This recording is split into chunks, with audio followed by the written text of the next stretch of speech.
We all know Rockstar is one of the best game studios ever, making some of the most detailed games. But let's be real, Rockstar has never really cared about PC gamers that much. This is pretty obvious when you look at how long it takes for their games to come to PC. Rockstar always claims they delay PC release to optimize their games for better performance. But that's either a lie or they're just not trying hard enough. Many consider GTA 4 one of the worst PC ports ever, which is completely fair. But let's not forget about Bully Scholarship Edition. This game had major issues on launch, have some lag problems, severe frame drops, constant crashes, and audio-visual bugs. These bully issues still exist today, and players had to fix them using mods and unofficial patches because Rockstar never cared enough to do it themselves. Rockstar's older games struggle on modern systems too. Max Payne 1 barely runs properly, and once again, it's the players who fix everything. It's unbelievable, but at this point, you can safely say that players have had to create unofficial patches for nearly every Rockstar game on PC just to make them work. These issues usually involve frame rate problems, controls, resolution, graphics bugs, crashes, and compatibility issues with newer hardware. And Rockstar? They do absolutely nothing. First things first, GTA 4 on PC is a complete joke.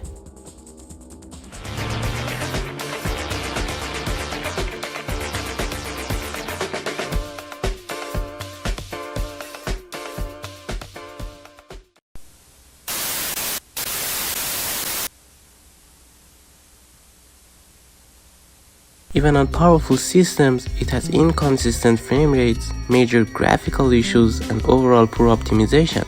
Some textures wouldn't load properly, shadows looked awful, and resolution-related problems were just as bad as Rockstar's previous PC ports. But that's just the start. While I personally love GTA 4's car physics, the PC version completely ruined them. The acceleration and braking were way too sensitive, making some cars almost uncontrollable. Tires would randomly sink into the ground and sometimes would bounce like basketballs after minor crashes. Whoa! These issues made playing on PC frustrating, and the difference between console and PC versions was massive. Luckily, my first experience with GTA 4 was on console, and it became one of my favorite games of all time. But when I played it on PC, it just felt fun. Technical issues can absolutely ruin a game, and GTA 4's PC version is a proof of that. At this point, you might think, well, maybe Rockstar is right to delay PC versions so they can improve them. Fucking wrong. They barely even tried to fix the game. Eventually, they released the complete edition, which combined the base game and DLCs. But instead of improving the game, they shut down the online mode and even removed some songs due to licensing issues. And who actually fixed GTA 4? The players. They released patches, mods, and graphical upgrades that made the game way better than Rockstar ever did. They even created mods so that Nico could finally wear those gloves he never puts on in the base game. After GTA 4, Rockstar released Red Dead Redemption, which we'll talk about later. But now, let's focus on LA Noire and Max Payne 3.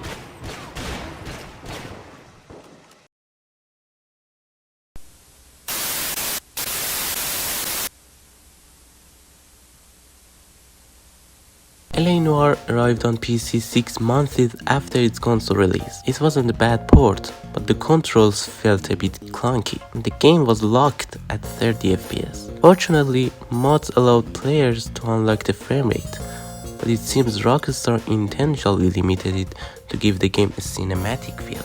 Now, let's talk about Max Payne 3, arguably Rockstar's best PC port ever. If I had to pick one Rockstar game with a truly excellent PC version, Max Payne 3 wins, hands down. Unlike many Rockstar ports, Max Payne 3 ran smoothly on a wide range of PCs. Whether you had a low-end system or a high-end rig, the game performed well without major issues. Max Payne 3 settings had everything a PC gamer could ask for. anti-aliasing, shadow quality, texture resolution, reflections, and more. Unlike other Rockstar ports that lacked proper graphical settings or had frame rate locks, this game gave players full control. No 30 FPS cap, no weird physics issues at high frame rates, just a smooth gameplay.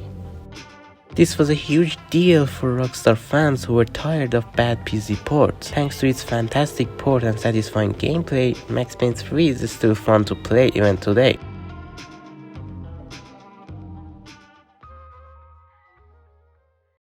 What about GTA 5? Wasn't that a good PC port? Yes, GTA 5 had a solid PC port. It featured extensive graphics settings, high frame rate support, and even Rockstar Editor, which wasn't available on consoles. However, we can't ignore the launch issues, like problems with the Rockstar launcher and hardware compatibility. So, while it was a great port, it wasn't as flawless as Max Payne 3. Of course, comparing GTA 5 to Max Payne 3 isn't entirely fair, since they're very different games. Thankfully, GTA 5's PC port was a massive improvement over GTA 4. Compared to GTA 4, this was a huge step forward, providing a much smoother and more enjoyable experience for PC players. But, as expected, nothing is perfect.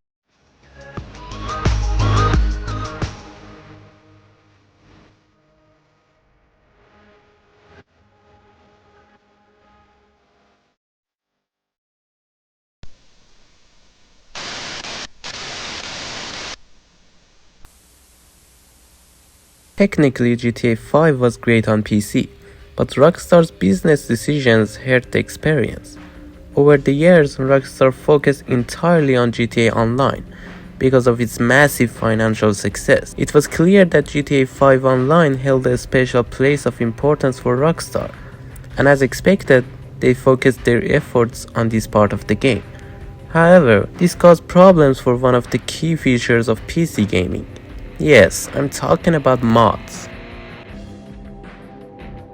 The success of GTA 5 Online led to Rockstar clashing with the modding community as they began to restrict and block mods, something that has always been a huge part of PC gaming culture. This conflict is one of the major downsides for PC players, as the freedom to mod is often considered one of the platform's greatest strengths. The main topic of this video is whether Rockstar hates PC gaming or not. So far, we've brought up interesting reasons like how Rockstar releases their games late for PC or how they don't always optimize them well. Although this issue has gotten better since GTA 4, so it's hard to give a definitive answer, but it's clear that Rockstar hates mods. The conflict between Rockstar and modders is one of those stories that has been going on for years and still hasn't reached a clear conclusion. On one hand, modders have always tried to enhance the gaming experience with their creativity, while on the other hand, Rockstar has consistently pushed back against mods, even going as far as banning players. But where did this war start? If we look back, Rockstar didn't always have a problem with mods. During the time of GTA San Andreas and GTA 4, modders could freely create amazing mods for the games, from graphical mods to fun mods like turning CJ into Superman. Even story and mission mods were being made, but everything changed at some point. In 2015, Rockstar finally released the PC version of GTA 5, and as expected, modders quickly got to work. In the first few months, there were all sorts of mods, graphical mods, new characters, custom cars, and even fun mods for the offline mode. But there was something that really concerned Rockstar, and that was the mods that started affecting the online part of the game. Yes, some modders began creating mods that could be used in the online mode. Some of these mods only made cosmetic changes, but others were completely exploitative, allowing players to get unlimited money, infinite health, and even special cars. This is when Rockstar lost it, banning many players and even banning some who were using mods in the offline mode. Along with blocking online mods, Rockstar also started removing or disabling some offline mods, and with every new update tried to block certain popular mods from running. But the real turning point in this saga came with the OpenIV debacle. OpenIV was one of the most important tools for modding GTA 5, allowing modders to edit the game files and create professional mods. This tool had been working without issues for years. But in 2017, Rockstar sent a legal notice to the creators of OpenIV, asking them to stop development of the tool. This action sparked outrage among the modding community and gamers. PC players who had bought GTA 5 rightfully felt they should be able to experience the game however they wanted, but Rockstar wasn't allowing that. Thankfully, this move didn't go unchallenged. After significant backlash, Rockstar was forced to bring back OpenFOR, but only for single-player mods. However, this wasn't the end of the story. Over the years, Rockstar has continued to remove mods from circulation, including mods like Liberty City in GTA 5, Vice City Remaster, GTA Underground, some unofficial remasters of GTA 3, and various graphic mods. This is truly disappointing because mods enhance and make games more enjoyable, and many studios allow players to use them. But clearly, Rockstar is strongly opposed to mods, so we can safely say that they hate mods. Additionally, Rockstar has also started a war with independent clients for GTA Online, like FiveM. Rockstar realized that FiveM allowed players to join modded servers instead of the official GTA Online, and they believed this was illegal and against the rules. They banned several members of the FiveM development team and tried to shut down FiveM. But the team quickly adopted with new methods and servers, and it became even more popular. As roleplay servers grew in popularity, GTA 5 sales on PC get higher, and streamers and YouTubers flock to these servers, making roleplay and GTA 5 even more popular. As a result, Rockstar didn't impose as many restrictions until in 2023 when they acquired the FiveM team. This raised concerns among players that Rockstar would apply stricter rules on modding servers, and they were right. After the acquisition, Rockstar began removing cards, clothing, and mods for specific reasons, which angered many players.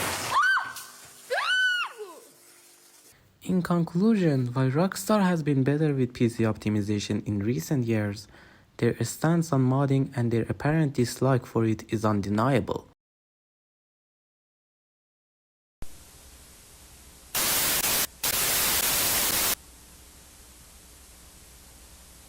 In November 2019, Red Dead Redemption 2 was released for PC. First, it was available on Rockstar Launcher and Epic Games Store, and only a month later did it make its way to Steam. Now, about Rockstar Launcher.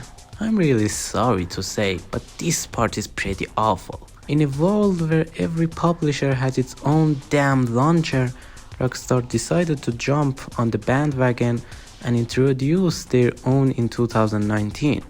But unlike platforms like Steam or even Epic Games Store, which at least offers some practical features, Rockstar Launcher turned out to be a constant headache for PC players. Fuck this shit!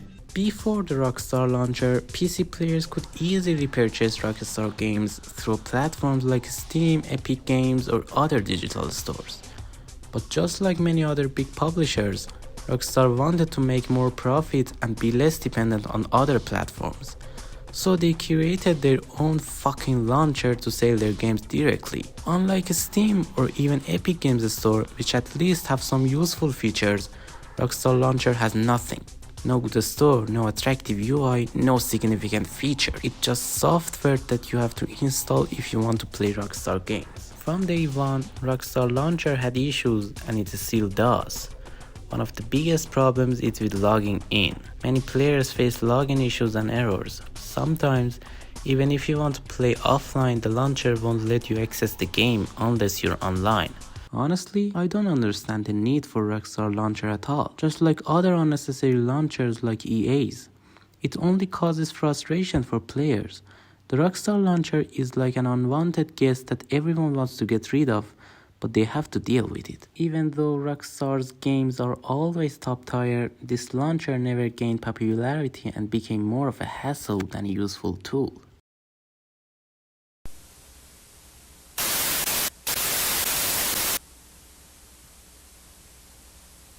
As for the PC port of Red Dead Redemption 2, there were issues related to DirectX and frequent crashes. However, thankfully Rockstar has fixed most of these problems with updates.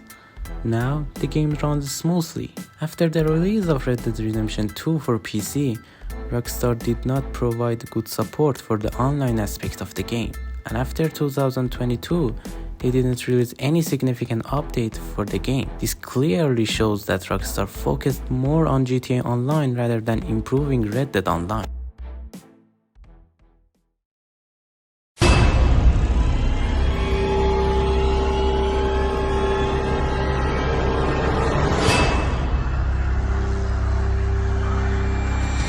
Now, let's talk about one of Rockstar's biggest mistakes, GTA The Trilogy, the Definitive Edition. When this version was released on November 11th, 2021, it received many negative reactions. This version not only failed to meet expectations but also was a significant step backward in many aspects compared to the original versions. If we were to discuss all the negative aspects of this release, we'd be here all day. Let's just say that the Definitive Edition was in a fierce competition for being one of the worst launch ever. The funny part is that the Definitive Edition was the only game Rockstar released simultaneously on both PC and consoles.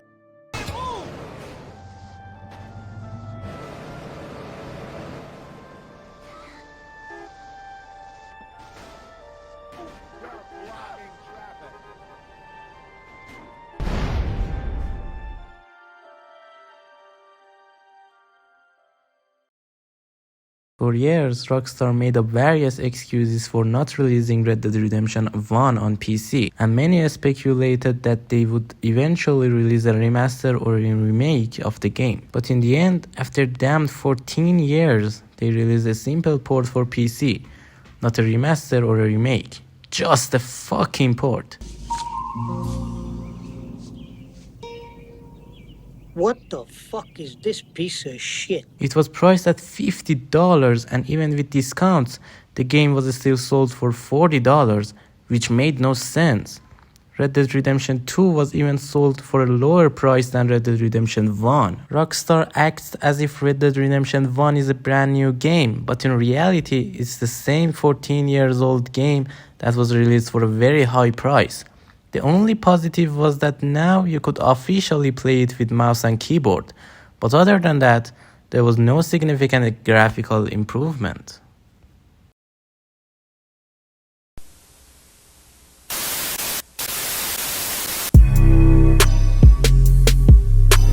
After everything I've said and analyzing the PC ports of Rockstar games, I honestly think Rockstar hates PC gaming. They always release their games later for PC and their optimization has generally been weak. Thankfully, in the last few years, they've taken a few steps forward, but with the launch of their own launcher, they've taken a big step back. As mentioned, Rockstar has been focusing a lot on GTA Online, which has led to them blocking mods. But the problem is you still can't enjoy GTA Online on PC without running into tons of hackers and cheaters. I remember once I was playing and someone using a cheat appeared in front of me like a ghost and killed me. Of course, cheats haven't been always bad for me. I remember once we couldn't get past the tough mission in GTA Online and then one player used the cheat to spawn a tank, which helped us destroy all the enemies and finish the mission. This shows that Rockstar still hasn't done anything significant to stop online mods or cheating. Honestly, they don't care. And they continue with their stupid policies against PC players. They just want us to play the way they want, and unfortunately, because of this habit, many mods which countless gamers worked on with passion for days, months, or even years have been lost. Plus, GTA 6 is supposed to come out first on PS5 and Xbox Series X and S, and no one knows when the PC version will arrive. For me, and I'm sure for many of you, Rockstar is definitely one of the best game studios out there, and they've made some of the most iconic and unforgettable games. But we have to admit that some of their policies are ridiculous, and in my opinion, these are some of their weaknesses. I just hope that one day they get rid of these policies.